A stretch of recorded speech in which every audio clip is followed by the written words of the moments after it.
Արտադրան դատարան, նախև առաջ, ինչպես ընդել ենք նախկինում մի բաժում հետ ընդում ենք, Միքայել Սրբազանը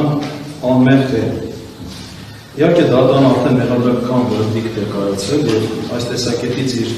դիրքորոշումը հայտնել է, որը մեզ համար սկզբանե պարզ էր,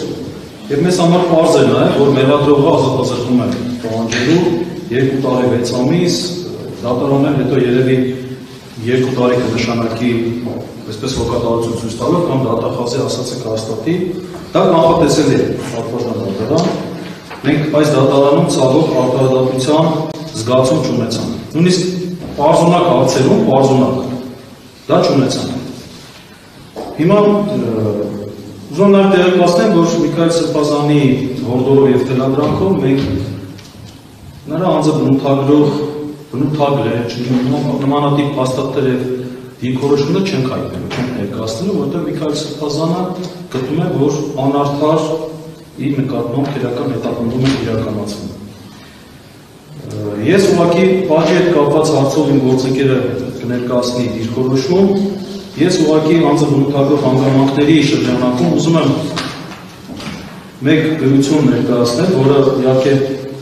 Սրբազանի համար էր նորություն լինելու 65 երեխաների նամակը ուղղված Սրբազանին, կարճնամակի ես դանդրցեմ եւ ներկայացնեմ գործին գծելու համար։ Գերաշնորհ Սրբազան հայր, սիրելի Սրբազան, գրում են ձեզ, ձեր երեխաները հայկական զարդանախշեր պարային համույթի սանել են։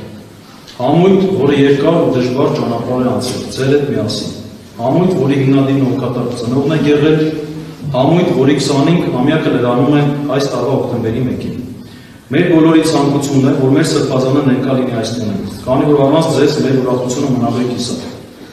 Այդ իսկ պատճառով մենք որոշել ենք հետաձգել եւ սպասել ձեր վերադարձին